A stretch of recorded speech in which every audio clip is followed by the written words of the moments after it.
ॐ भूर्भुवः स्वः तत्सवितुर्वरेण्यं भर्गो देवस्य धीमहि धियो यो नः प्रचोदयात्।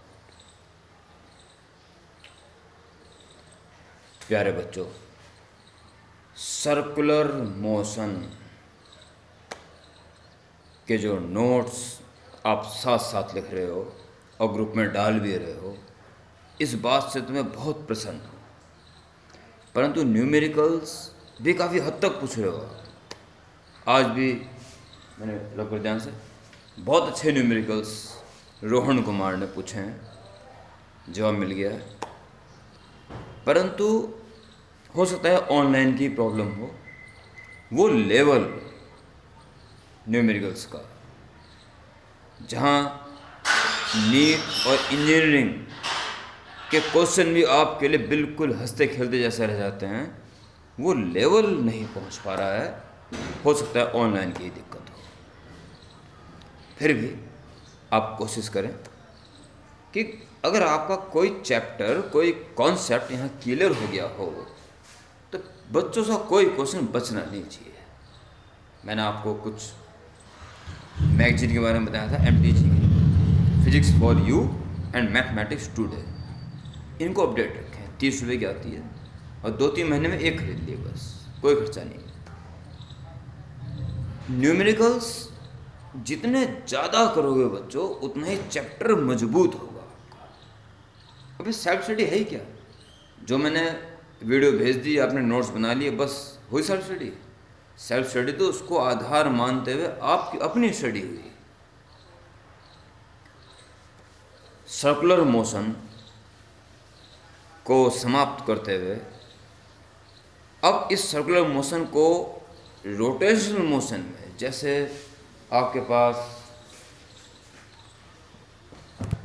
कोई भी ऑब्जेक्ट है, मान लो ये मेरे पे एक ऑब्जेक्ट है, इसको मैं यूं पकड़ के ऐसे घुमा सकता हूँ, मैं इसको ऐसे भी घुमा सकता हूँ, मैं इसको ऐसे भी घुमा सकता हूँ, मैं इसको ऐसे भी घुमा सकता हूँ, और मैं इसको ऐसे भी घुमा सकता हूँ। हर बॉडीज विभिन्न प्रकारों से घुमाई जा सकती है।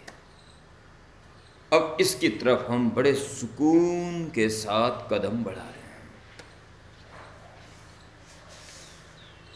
प्यारे बच्चों, रिजिड बॉडी, रिजिड का मतलब दृढ़ बॉडी, जिसको पिचकाया ना जा सके, खींचा ना जा सके, यानी कि उसके जो एटम्स हैं उनके बीच में जो डिस्टेंस है ये चेंज ना हो सके ड्यूरिंग मोशन।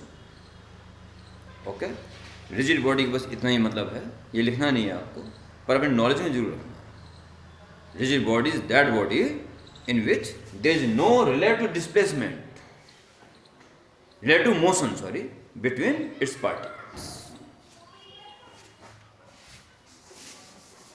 प्यारे बच्चों, जैसे कि मैं हमेशा ही कहता आ रहा हूँ, एक टाइम ही ऐसा है जो लीनियर मोशन और सर्कुलर मोशन में एक जैसा रहेगा, बिल्कुल एक जैसा रहेगा।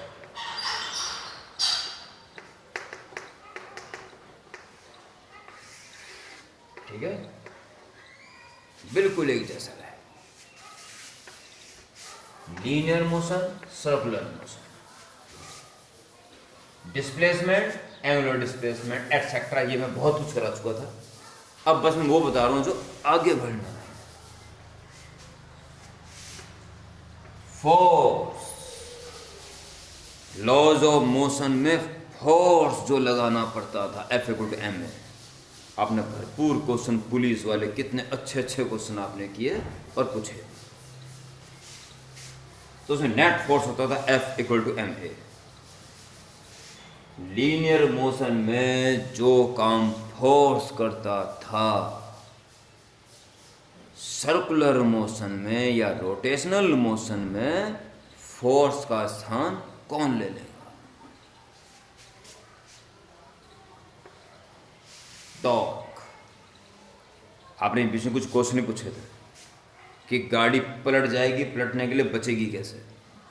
तो सेंट्रीपिटल फोर्स उसको पलटा रहा था, तो पलटाने के लिए फोर्स नहीं लग रहा था, टॉर्क लग रहा था, और बचाने के लिए भी टॉर्क लग रहा था। मैंने बहुत अच्छी तरह डायग्राम बना के भेजा था। ये है गिराने वाला टॉर्क, ये है बचाने वाला torque, both becomes equal, so it's safely crossed. Okay, आज हम टॉर्क के बारे में बहुत बेहतर तरीके से पढ़ेंगे। दो काम इस वीडियो के रहेंगे। एक तो फोर्स का काम कौन करेगा, और बिना मास के तो कोई काम ही नहीं हुआ था लॉज ऑफ मोशन में। मास का काम यहां कौन करेगा। अगर लीनियर मोशन में जो काम मास करता था, सर्कुलर मोशन या रोटेशनल मोशन में मास जैसा काम कौन करेगा, ये इस वीडियो का सबसे इंपॉर्टेंट भाग है। बस इस वीडियो में दो हिस्से रहेंगे, टॉर्क एंड, अभी तो क्वेश्चन मार्क है, ठीक है। तो अपने नोट्स को आगे बढ़ाएं। नोट्स वाली कॉपी जिसे परमानेंट नोट्स बन रहे हैं, और प्रैक्टिस कॉपी अलग है जो भरते रहो बस सुबह शाम दिन रात 24 घंटे, पर नोट्स को बिल्कुल सेपरेट रखें। तो नोट्स की कॉपी उठा लें जिसमें सर्कुलर मोशन कंटिन्यू है, और उसमें नेक्स्ट हेडिंग डाल दें, टॉर्क।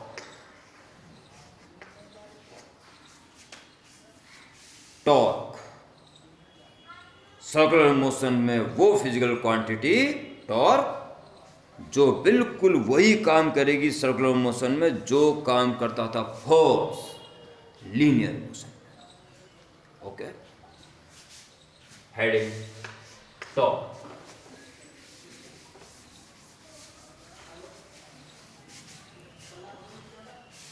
टॉर्क क्या है। अगर ऑब्जेक्ट को चलाने के लिए फोर्स की जरूरत है, तो ऑब्जेक्ट को घुमाने के लिए टॉर्क की जरूरत है। समतल, पत्थर समतल गड़ा हुआ, उखाड़ना, नहीं उखड़ रहा, खड्डा खोदा, सरिया दिया, पत्थर लगाया, दबाया, नहीं उखड़ा, इसको और लंबा कर लिया, दबाया, उखड़ गया। उखड़ने का मतलब रोटेट हो गया। ऊपर नहीं उठाया हमने, इसको रोटेट किया। ओके, ये आर्म को लंबी कर दिया, लगाया तो फोर्स ही, पर इसका उखाड़ने का जिम्मा सिर्फ फोर्स का नहीं था। ये फोर्स यहां से कितना दूर है इसके ऊपर तो बहुत ज्यादा जरूरत है। देखिए, ये एक पेंच है, स्क्रू ड्राइवर, ये ऐसे,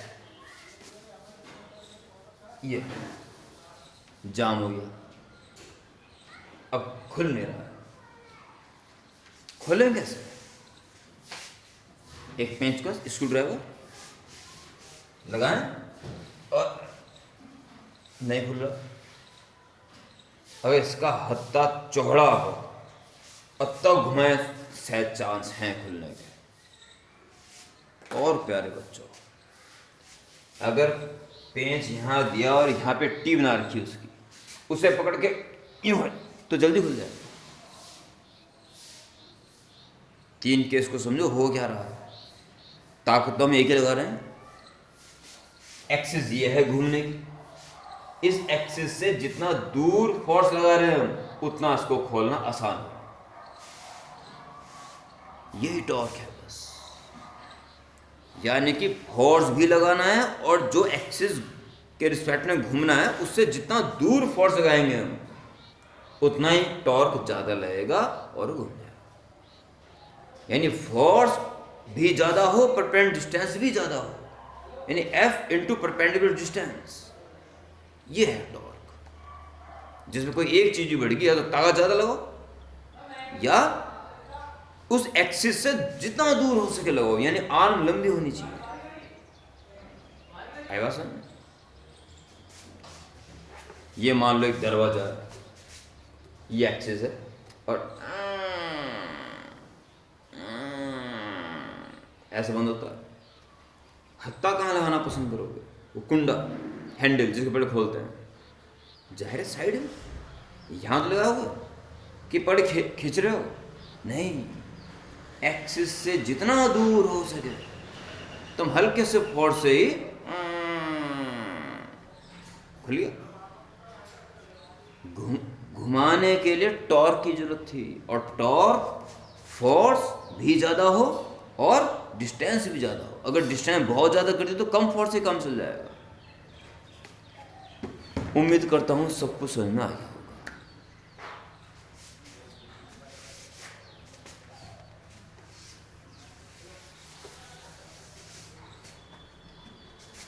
अगर ये फोर्स लगाया जा रहा है और ये पॉइंट है एक्सिस,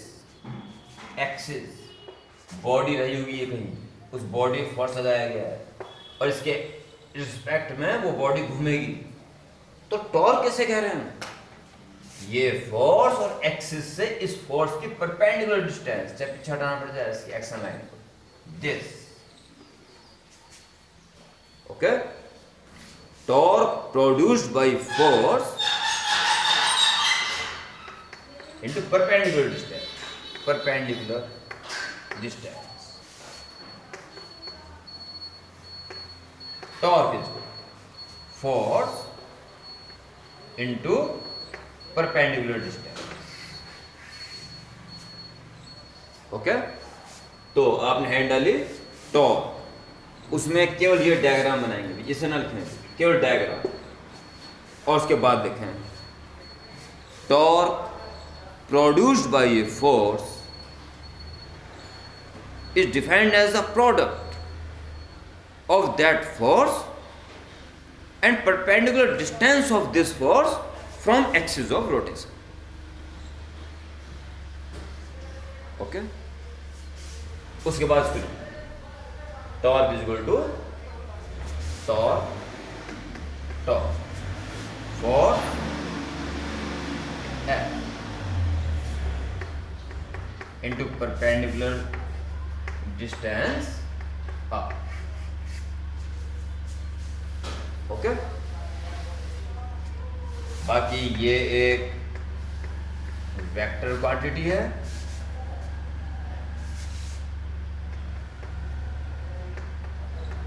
इन वेक्टर नोटेशन टॉर्क पे वेक्टर बनाएंगे और तब ध्यान देना R पहले लिखोगे, क्रॉस F। डॉट और क्रॉस आपने बहुत बढ़िया किया है। क्रॉस करने के बाद क्वांटिटी ऐसी आती है जो दोनों के परपेंडिकुलर, यानी इसकी डायरेक्शन R और F दोनों के perpendicular. Vector notation, unit newton metre and dimension ml/t-2 force की और L डिस्टेंस की, ml/t-2। आपके नोट्स को चेक कर लेना, हेडिंग टॉर्क, फिर डायग्राम, फिर डेफिनेशन जो मैंने बोली,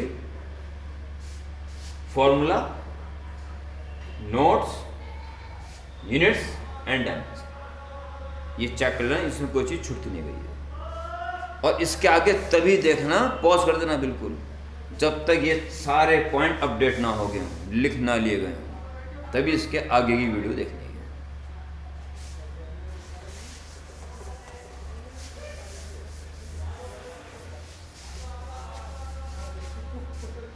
जहाँ पे हैंड डाली थी टॉर्क, उसके साथ साथ कई बार कंफ्यूजन हो जाती है, मोमेंट ऑफ फोर्स भी लिख सकते हो। मोमेंट ऑफ फोर्स, जब मोमेंट कहते हैं ना, परपेंडिकुलर डिस्टेंस से इंटू हो जाती है बस, तो फोर्स में परपेंडिकुलर डिस्टेंस की इंटू हुई है, इसे मोमेंट ऑफ फोर्स भी कहा जाता है उसको। बाकी टॉर्क को विशेष नाम है इसका।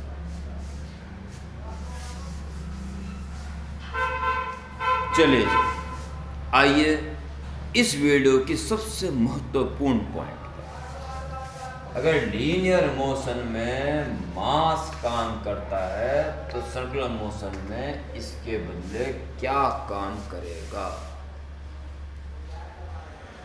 बेहद इंपॉर्टेंट पॉइंट। यस, सुनिए, उसका नाम क्या है? वो है moment of inertia. Moment of inertia. Moment of inertia. 3 बार कहने का मतलब अति महत्वपूर्ण।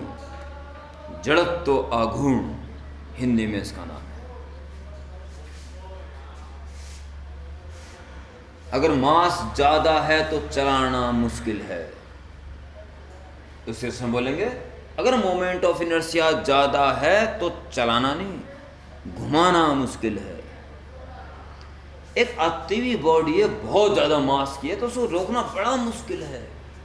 इसको इसमें बोलना जरा, एक बहुत ज्यादा मास नहीं, एक बहुत ज्यादा मोमेंट ऑफ इनर्शिया की बॉडी चली नहीं आ रही है, घूम रही है। अब मैं कह रहा हूं बहुत ज्यादा मास मेरी तरफ आ रहा है, तो उसको इसमें कन्वर्ट करके बोलूंगा मैं, एक बहुत ज्यादा मोमेंट ऑफ इनर्शिया वाली बॉडी घूम रही है। तो इसको रोकना बड़ा मुश्किल था, तो जो घूम रही है, घूमते हुए को रोक पाना बड़ा मुश्किल है। सारी की सारी बात अब कंपैरिजन मेथड से आप क्लियर कर सकते हो। अब वक्त आ गया है इसको जान लेने का। मेन पॉइंट तो आपने जान लिया, इसकी परिभाषाएं वगैरह देखेंगे भी हम, परंतु इसका असली काम है, ये वो फिजिकल क्वांटिटी है रोटेशनल मोशन में जो मास हुआ करती है लीनियर मोशन में। ये है सबसे इंपॉर्टेंट भाग। यस, आपके नोट्स तैयार हो रहे थे, उसमें नेक्स्ट हेडिंग डालेंगे मोमेंट ऑफ इनर्शिया।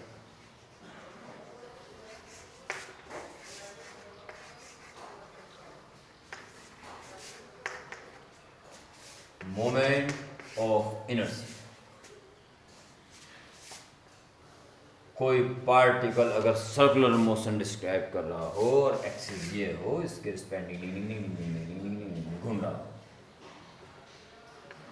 m मास का हो, r रेडियस में घूम रहा हो, तो इसका मोमेंट ऑफ इनर्शिया क्या होगा? सबसे पहले तो मोमेंट ऑफ इनर्शिया आते समझो सर्कुलर मोशन हो रहा है, और बिना एक्सिस के तो होने वाला ये है नहीं, ठीक है। इसे खाली मोमेंट ऑफ इनर्शिया क्या है कि आप अधूरी बात कभी नहीं बोलोगे। Moment of inertia about axis, इस पार्टिकल का moment of inertia about axis या एक्सिस ऑफ रोटेशन क्या होगा? इसका मास और एक्सिस से उसकी डिस्टेंस के स्क्वायर का प्रोडक्ट, ठीक है। ये छोटा सा डायग्राम बना के और इसको लिख के फटाफट एक हल्की सी डेफिनेशन लिखें, छोटी सी। Moment of inertia about axis of a particle is defined as the product of its mass and square of distance from axis. Okay? ये केवल पार्टिकल का है, बॉडी नहीं घूम रही है। अब आइए फुल कंसंट्रेशन के साथ मैं क्या कहने जा रहा हूं, हेडिंग वही रहेगी। अब है कोई बॉडी, रिजिड बॉडी, किसी भी आकार की हो सकती है, हाँ, अपने अपने पार्टिकल से मिलकर जरूर बनी है, चाहे कैसा भी आकार हो। और ये है इसकी एक्सिस, ये अंदर चली गई और बैक साइड से निकली, और इसके रिस्पेक्ट में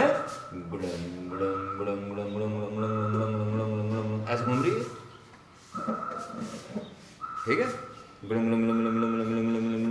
इस टाइप से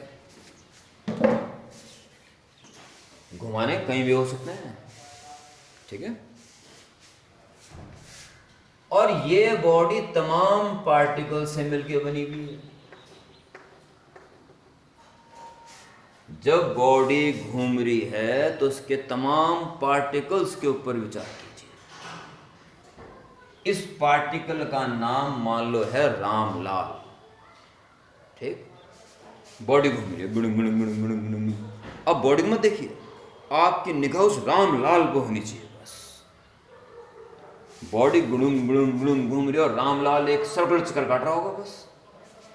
इसका पाथ इतना रहा होगा, श्यामलाल का ये रहा होगा, बाबूलाल का ये रहा होगा, श्याम सुंदर का ये रहा होगा। सब पार्टिकल्स के अपने अपने सर्कुलर पाथ रहे होंगे और कहने को बॉडी पूरी घूम रही है। ओके, मोमेंट ऑफ इनर्शिया ऐसा क्या हो जाएगा, जिसका मास m1 है, डिस्टेंस r1 है, m1 r1 स्क्वायर। दूसरे वाले का जिसका मास m2, डिस्टेंस क्या r2 हो, m2 r2 स्क्वायर। सबके निकल जाएंगे, इन सबको जोड़ दो, ये हो गया पूरी बॉडी का moment of inertia about axis. ये है मुख्य परिभाषा। तो किसी रिजिड बॉडी का एक्सिस ऑफ रोटेशन के अबाउट मोमेंट ऑफ इनर्शिया क्या है, सम ऑफ प्रोडक्ट। हर पार्ट प्रोडक्ट ही तो है, मास और डिस्टेंस के स्क्वायर का प्रोडक्ट, तमाम प्रोडक्ट का सम, यानी कि सम ऑफ प्रोडक्ट्स। किस किस का products, masses of each particle जिससे बॉडी मिलकर बनी हुई है, और स्क्वायर ऑफ उन बॉडीज की जो एक्सिस से डिस्टेंसेस है। इसको कहेंगे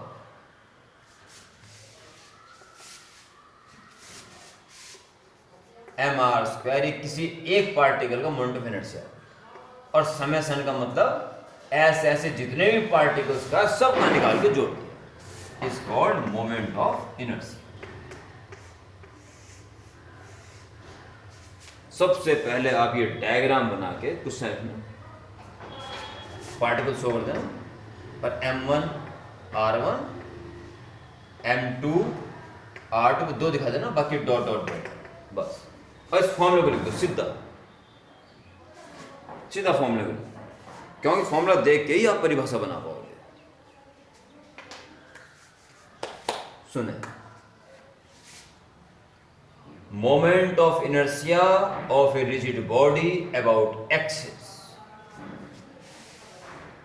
is defined as the sum of products of masses of its particles constituting the body and the square of their corresponding distances from axis. Okay, फिर सुन लें।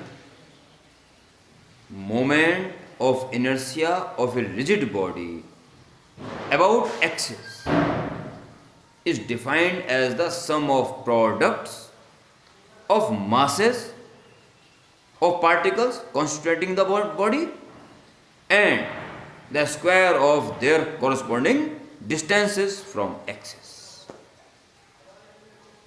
Okay,